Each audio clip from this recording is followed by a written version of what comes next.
Hepsi Buradan'ın sunduğu Ne Yapsak'tan merhabalar. Bu hafta 16 Mayıs haftasının ajandasıyla birlikteyiz. 16 Mayıs ve sonrasında ne okusanız, ne izleseniz, ne yapsanız, ne dinleseniz, hangi konserler var, hangilerine gitseniz pek çok önerimiz olacak. Biliyorsunuz Hepsi Buradan'ın desteğiyle bu program sizlere ulaşıyor.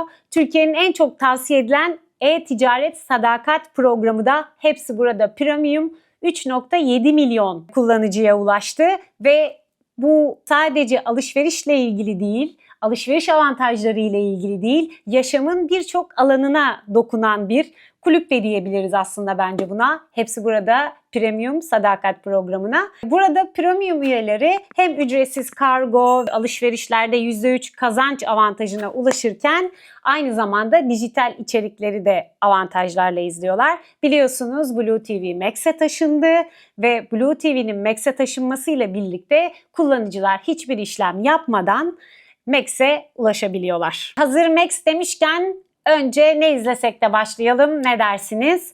Benim dikkatimi çeken, sinemalarda izlememiştim, kaçırmıştım bu filmi. Max'te izleyeceğim ben de. Joker İkili Delilik, Lady Gaga'nın dahil olduğu bu filmi Max'te izleyebilirsiniz.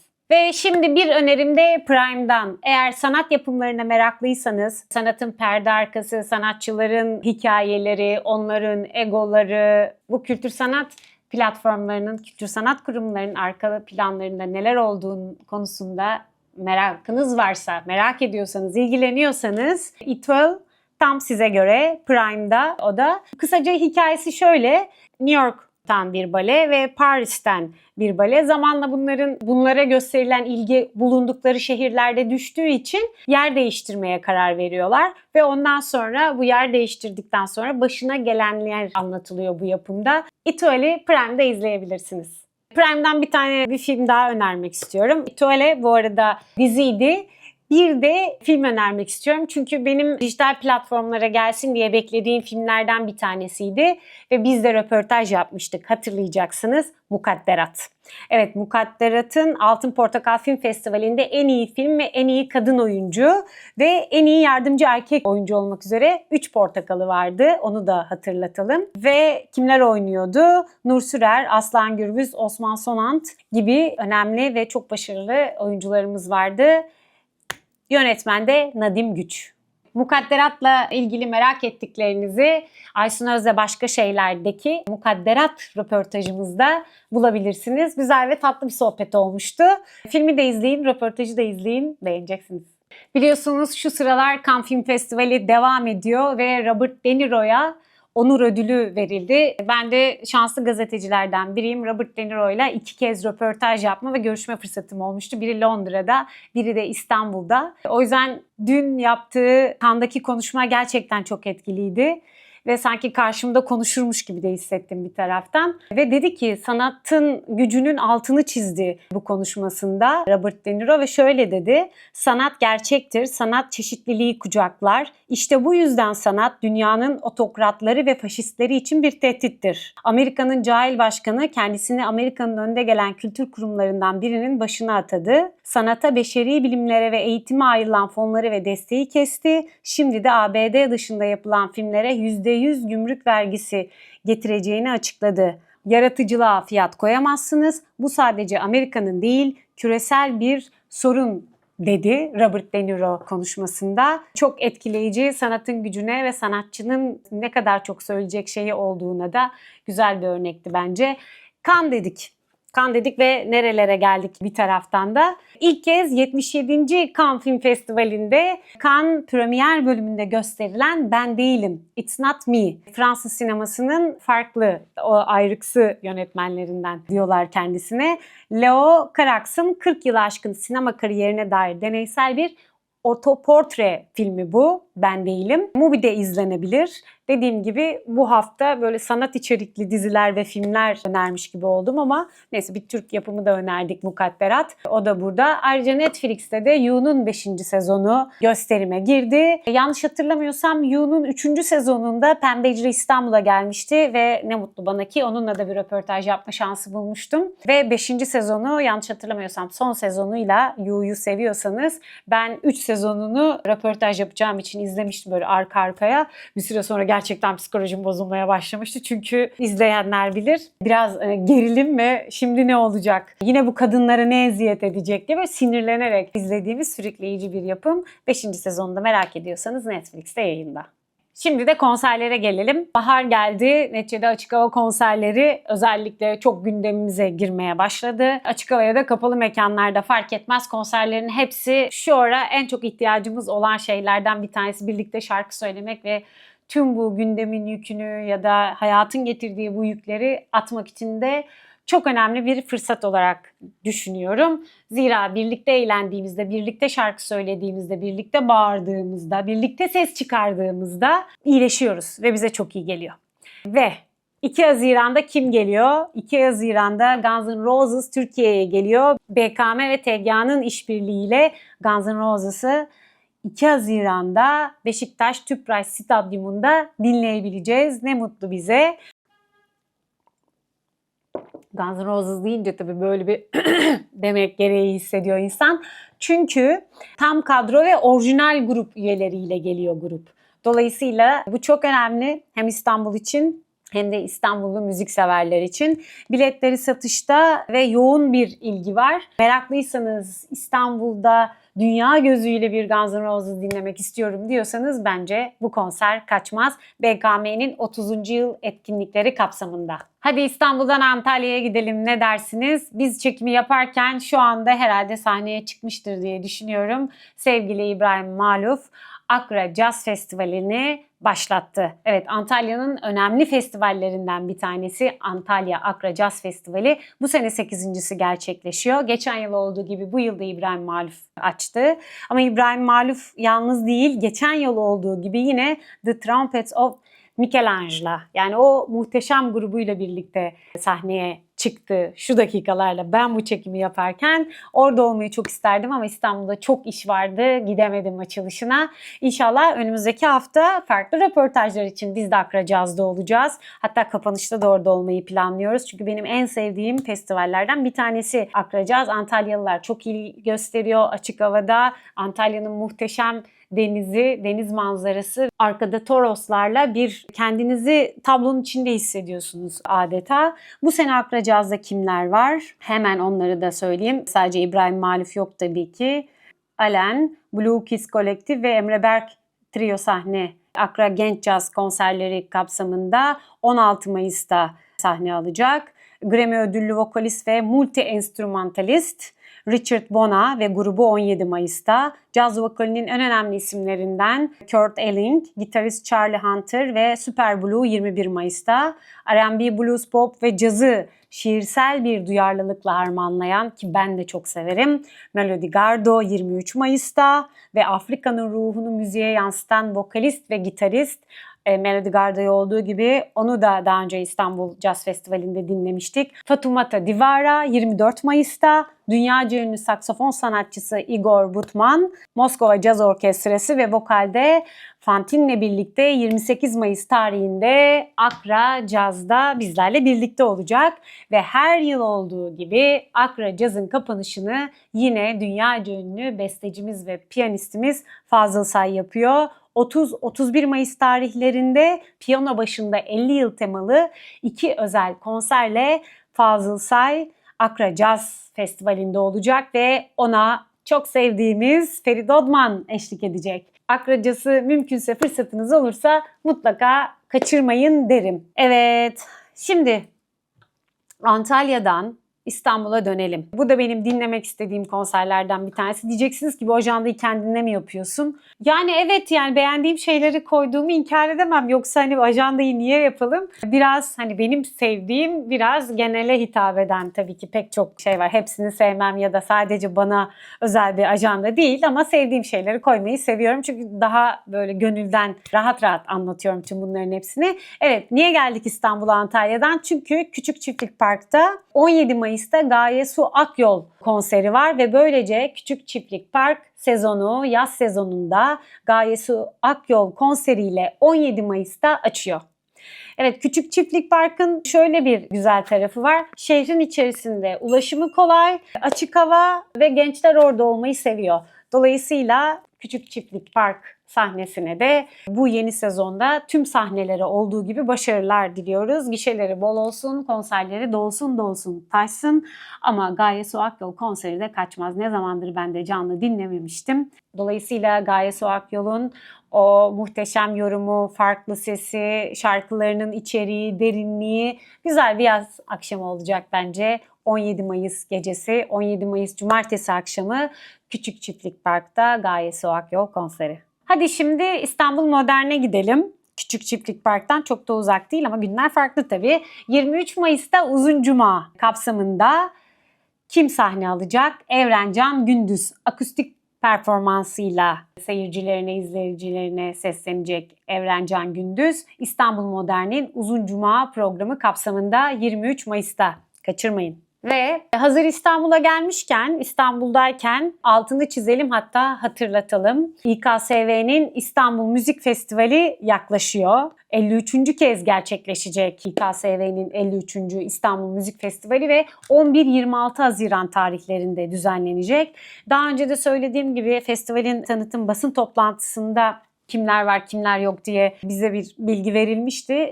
Benim heyecanla beklediğim bir müzik festivali olmuş yine. Pek çok orkestradan, pek çok sanatçıdan, 45'in üzerinde sanatçı ve topluluktan 22 konser dinleyeceğiz. Ve El Filarmoni geliyor. Benim en çok heyecanlandıklarımdan bir tanesi o. El Filarmoni'yi burada dinleyecek olmak. Camerata Salzburg, Ceneva Camerata, Borusan İstanbul Filarmoni Orkestrası, Tekfen Filarmoni Orkestrası, Bulgaristan Ulusal Filarmoni Orkestrası, Slovak Filarmoni Korosu burada olacak. Neticede açılış konseri de Tekfen Filarmoni Orkestrası, Bulgaristan Ulusal Filarmoni Korosu ile birlikte 11 Haziran Salı günü saat 20'de Atatürk Kültür Merkezi'nde. Hemen arkasından 19 Haziran Perşembe günü El Filarmoni Frank Peter Zimmermann'la sahnede olacak saat 20'de Atatürk Kültür Merkezi'nde. Ve yine El Filarmoni'nin ikinci ve son konseri 20 Haziran Cuma günü saat 20'de Rafael Blanchez'le birlikte. Ve 26 Haziran Perşembe günü saat 20'de Atatürk Kültür Merkezi'nde Borusan İstanbul Filarmoni Orkestrası ile Rossini Gecesi. En çok beklediklerimden biri de bu gerçekten. Ve böyle bu konserler gittikçe daha pek çok konser var. Daha çok anlatırım ama şimdilik bu kadar diyelim.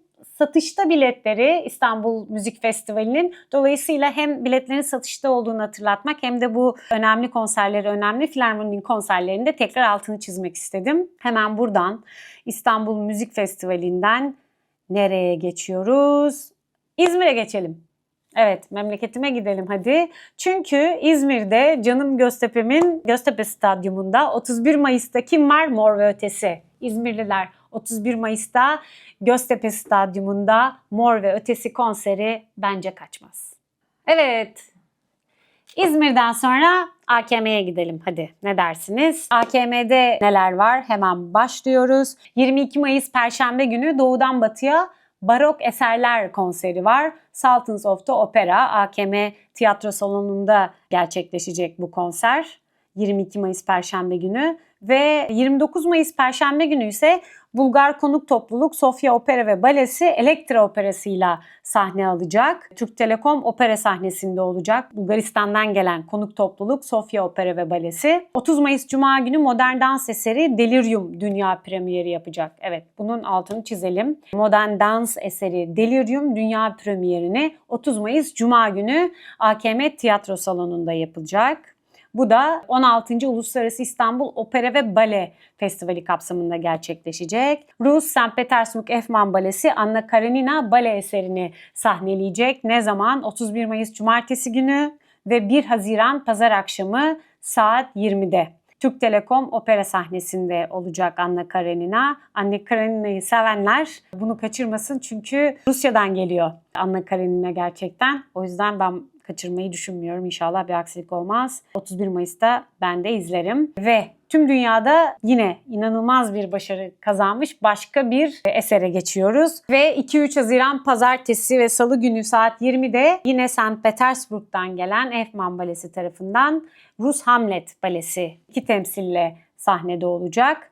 Bence bu da kaçmaz. Böylece AKM'deki gösterimleri söylemiş olduk. Bir etkinlikte 23 Mayıs'ta Sörplevon Kilisesi'nde Kromuz 23 Mayıs'ta Sörp Levon Kilisesi'nde olacak.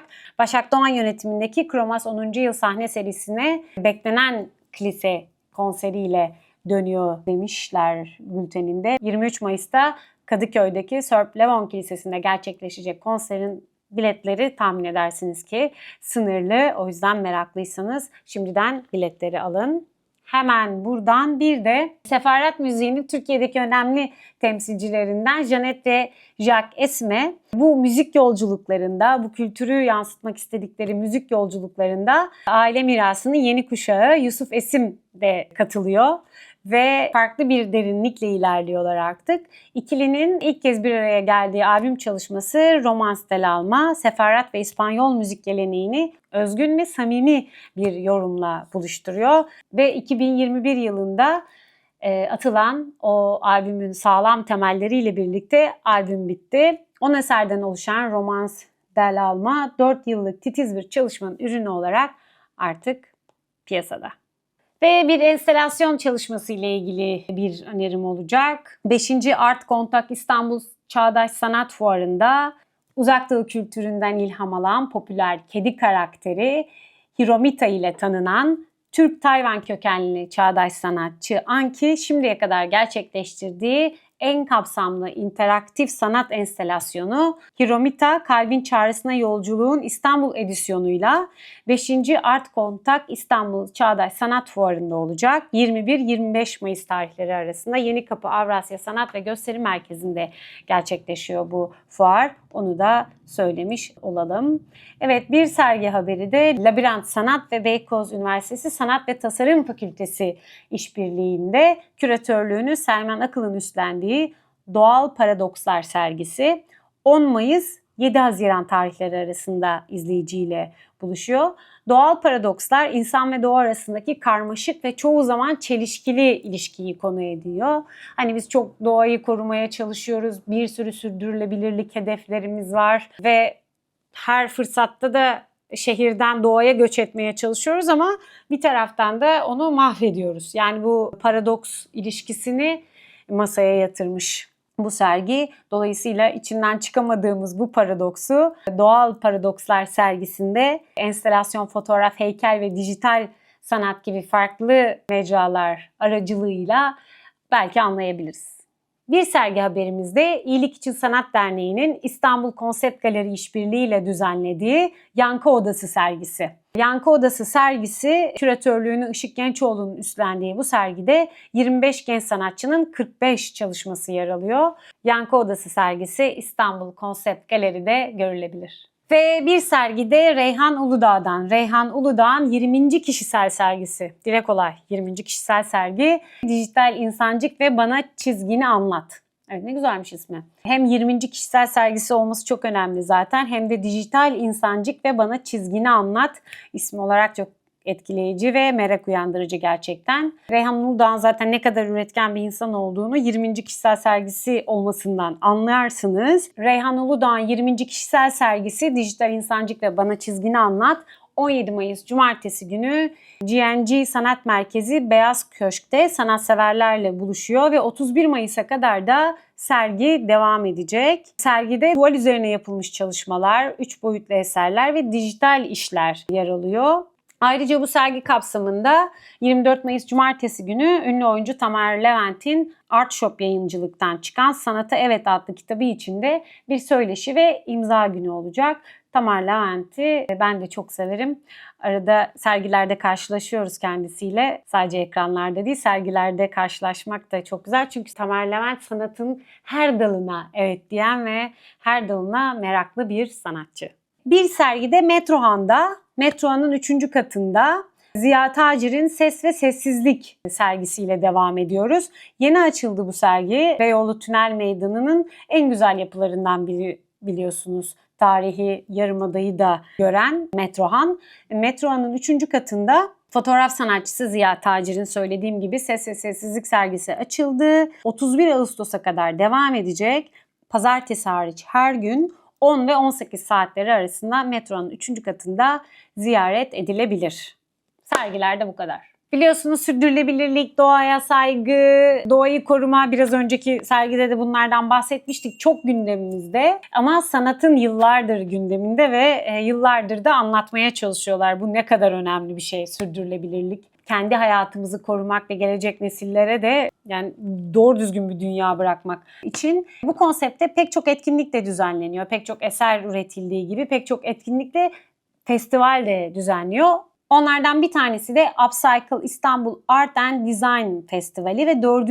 edisyonu gerçekleşiyor bu festivalin 15-18 Mayıs tarihleri arasında. Burada önemli soru da şu, bence hepimizin kendimize sorması gereken sorulardan bir tanesi de dönüşüme kendinden başlamaya var mısın? Evet, dönüşüme kendinden başlamaya var mısın sorusu etrafında dönüşen bir festival bu. Ve sürdürülebilir bir gelecek, bireyin hayatındaki küçük ama anlamlı seçimlerle nasıl mümkün olurun sorusunu sorup da cevaplarını da arayan bir festival bu. Söylediğim gibi 15-18 Mayıs'ta Müze Gazhane'de pek çok etkinlik var. Say bitmez. Perşembe günü pek çok, cuma günü, cumartesi, pazar full. Saat 12'den akşam 20'ye kadar pek çok etkinlik, sergi, söyleşi, pazar, atölye, etkinlik, müzik, film, bu başlıklarda pek çok etkinlik var. Sosyal medya adreslerinden de takip edebilirsiniz. Upcycle İstanbul Art and Design Festivali. Kaçırmayın. Evet, tiyatrolara geçelim isterseniz. Yavaş yavaş bakalım bu hafta, yani önümüzdeki haftalarda sahnelerimizde neler var. Yeni bir oyunla ilgili bilgi vermek istiyorum. Biraderler Yapım'ın sahne sanatlarında ezber bozan projesi diye lanse ediliyor bu. Spiritua. 21 ve 22 Mayıs'ta Grand Para Emek Salonu'nda olacak Spiritua. Arda Aydın'ın yazıp yönettiği, Biraderler Yapım, İdil Türkmenoğlu'nun yapımcılığını üstlendiği ve Biraderler Yapım'ın sosyal girişimi Çocuk Genç Sanat Tiyatrosu'dan 45 çocuk ve gencin rol aldığı Spiritua. Özel bir oyun ve William Shakespeare'in tiyatro sahnesine damga vuran 5 büyük tragediyası Hamlet, Macbeth, Otello, Kral Lear ve 3. Richard'la Truva Savaşı'nın destansı anlatımını 45 çocuk ve genç sahneye taşıyor. Yani Shakespeare'in bütün o kült eserlerini toplayıp bir potada, bir oyunda eritmiş bu gençler. 45 çocuk ve genci Spiritua'da 21 ve 22 Mayıs'ta Grand Para Emek sahnesinde izleyebilirsiniz. Bir yeni oyunda Baba Sahne'den. Baba Sahne nokta oyunuyla seyircisiyle buluşmaya devam ediyor. Bernardo oyunuyla çok sayıda ödül kazanan Özge Arslan'ın gerçek hikayelerden ilham alarak kaleme aldığı, yönettiği ve rol aldığı tek kişilik oyun. Evet, Özge Arslan hem kaleme alıyor, hem yazıyor yani, hem yönetiyor hem de oynuyor. Dolayısıyla nokta Baba Sahne'den 29 Mayıs Perşembe akşamı premier yapacak. 30 Mayıs Cuma ve 31 Mayıs Cumartesi akşamları da Baba Sahne Savaş Dinçer Salonu'nda sahnelenecek. Başlama saati 20.30. Yeni bir oyun. Ben merak ettim doğrusu. İnşallah karşıya geçtiğim bir akşam sezonda bitmeden Baba Sahne'de noktayı ben de izleyeceğim. 16 Mayıs Cuma günü 20.30'da Hizmetçiler. Yine 17 Mayıs Cumartesi günü 20.30'da Hizmetçiler ve 18 Mayıs Pazar 16'da yine Hizmetçiler var. 19 Mayıs Pazartesi 20.30'da Anne oyunu, Tiyatro Ruin, Salı 20.30'da Kim Bu Ben, Çarşamba 20.30'da Babamı Kim Öldürdü, Perşembe 20.30'da Babamı Kim Öldürdü, Cuma 20.30'da Otello ve Cumartesi 16 ve 20.30'da yine Otello var. Pazar günü ise 16 ile 19'da Bütün Çılgınlar Sever Beni. Böylece bir haftalık, yani bu cumartesi pazardan bir sonraki cumartesi pazara kadar da Moda Sahne'nin oyunlarını söylemiş olduk. Şimdiden bilet almak isterseniz. Baba Sahne'ye bakalım. 16 Mayıs Cuma akşamı Clone Jam. 17 Mayıs Cumartesi günü Matine Suare oynayacakmış. Gerçekler Acıdır. Ve 18 Mayıs Pazar günü Güzel Son var. Matine oynayacak. Suare'de ise 18 Mayıs Pazar günü Aşk Acısı. Baba Sahne'nin oyunu. 20 Mayıs'ta 12 numaralı Adam Suare. 21 Mayıs Çarşamba günü Suare'de de 39,5 basamak varmış. Hadi şimdi sinemaya gidelim. Ne dersiniz tiyatrodan sonra? Ve ilk önerimiz bir çocuk filmi. Güldüğü Güldüğü Show'un çocuk ekibinden Haydi Tut Elimi. Evet, Güldüğü Güldüğü Çocuğun çocuk ekibi Haydi Tut Elimi filmini çekmişler ve 16 Mayıs'ta da sinemalarda. Evet, bugünden itibaren, bunun yayınlandığı günden itibaren Haydi Tut Elimi sinemalarda olacak. Kimler var? Nil Özdemir, Zeynep Erdoğan ve Çınar Karkaç Güldüğü Güldüğün çocuk oyuncularıyla birlikte rol alacaklar. Evet, Güldüğü Güldüğü'den sonra, yani Güldüğü Güldüğün çocuk oyuncularının bu güzel filminden sonra hadi şimdi İstanbul Modern Sinema'ya gidelim. İstanbul Modern Sinema'nın müzik ve sinemayı bir araya getirdiği film programı Aç Sesini. 22 Mayıs 1 Haziran tarihleri arasında İstanbul Modern Sinema'da ve Türk Tuborg AŞ'nin katkılarıyla gerçekleşecek ve 10 film izleyeceğiz Aç Sesini de. Bu 10 film arasında neler var? Hadi şöyle hızlıca bir bakalım. Köln 75, Vibe İstanbul, Sound Dreams of İstanbul, Sadece Birkaç Gün, Mor ve Ötesi Tamiri Mümkün, Pink Floyd at Pompeii, Tatlı Günler, Supreme. Tüm bu filmlere İstanbul Modern Sinema'nın müzik ve sinemayı buluşturduğu Aç Sesini programında 22 Mayıs 1 Haziran tarihleri arasında bu güzel filmleri bulabilirsiniz. İstanbul Modern Sinema'daki Aç Sesini programından sonra Dijital Sanat Festivali ile ilgili bilgi vermek istiyorum. 5. İstanbul Dijital Sanat Festivali 11-15 Haziran tarihleri arasında AKM'de gerçekleştirilecek. Bunu da söyleyelim. Ve herkese açık ve ücretsiz olacak bu festival takip etmek isteyenler için. Ve buradan da 16. Uluslararası İstanbul Opera ve Balesi'nin dünya premierini yapacak Gılgameş destanına, yani Gılgameş'e dikkat çekmek istiyorum. Dünya premieri yapılacak ve rejisiyle opera sahnelerinde devrim diye lanse ediliyor bu. Geçen hafta İstanbul Opera ve Bale Festivali'nin açılışına gittim. Çok güzel bir konserle başladı. Harika seslerden ve müthiş orkestradan çok güzel bir gece, çok güzel bir konser dinledik. Dolayısıyla bu Opera ve Bale Festivali'nin de ne kadar görkemli olacağının göstergesiydi bence açılış gecesi. Ve Gılgameş'te dünya premieriyle ve opera sahnelerinde devrim niteliğinde bir eserle görsel şölen yapmaya geliyor. 17 Mayıs 2025'te, yani 17 Mayıs'ta Gılgameş Atatürk Kültür Merkezi'nde opera salonunda olacak. Hala bilet varsa bence kaçırmayın derim. Ama 17 ve 20 Mayıs'ta Atatürk Kültür Merkezi Türk Telekom Opera Salonu'nda Gılgameş'i izleyebilirsiniz. Ankara'ya hiç gitmedik bu hafta. Ankara'dan da tabii ki önerilerimiz var. Ankara Devlet Sahne Sanatları Topluluğu Medusa ile 17 Mayıs saat 20'de Mavi Kart Mavi Salon'da olacak. Ve Schubert'le Pijama Partisi 18 Mayıs'ta saat 15'te yine Mavi Salon'da olacak. Ankara Devlet Çok Sesli Gençlik Korosu Exordium Solis ile 18 Mayıs saat 20'de tarihi salonda olacak. Masal Atölyesi Bulutlar Masallarımızı Süslüyor. Yine 18 Mayıs saat 13 ve 15'te 6-7 yaş çocuklarıyla birlikte olacak. Devlet Tiyatroları Genel Müdürlüğü Frankenstein 32 kısım tekmili birden ile birlikte 18 Mayıs saat 15'te Ziraat Bankası ana salonunda bizlerle birlikte olacak. Evet, sıra geldi kitaplara. Kitapları bu hafta yanıma koymamışım. Evet, neler var? Şuraya ayırmıştım yeni gelenleri. Evet. Can. Evet, Can Yayınları, Can Çağdaş Yayınları'ndan Ormandaki Kalpsiz Ceylan kitabı geldi. Mine Söğüt'ün kitabı ve çizimler de Bahadır Baruter'e ait. Hatta böyle içinden çok da güzel bir kart çıktı. Yol boyunca hep güzel şeyler düşündüler diye bir çizimle birlikte. Kitap ayrıcı olarak da kullanabileceğim. Evet, Mine Söğüt'ün Ormandaki Kalpsiz Ceylan masal Bahadır Baruter'in çizimleriyle birlikte. Ben de bir an önce heyecanla okumayı bekliyorum ve hemen bu akşam başlıyorum. Ve diğer yeni gelen kitaplardan da bir tanesi sevgili Aysun Öz Keyifli Okumalar diye Elif Soykan'ın Ben Ne Zaman İnsan Olacağım. Şöyle göstereyim.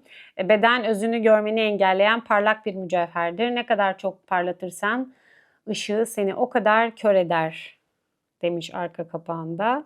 Ben ne zaman insan olacağım? Eğlenceli bir üslubun ardında derin bir soruyu saklıyor. İnsan olmak ne anlama gelir diye. Evet, burada pek çok soru ve pek çok cevapla karşılaşacağız. Dolayısıyla bunu da, hatta bu kapsamda bu ara herkesin okuduğu bir kitap var.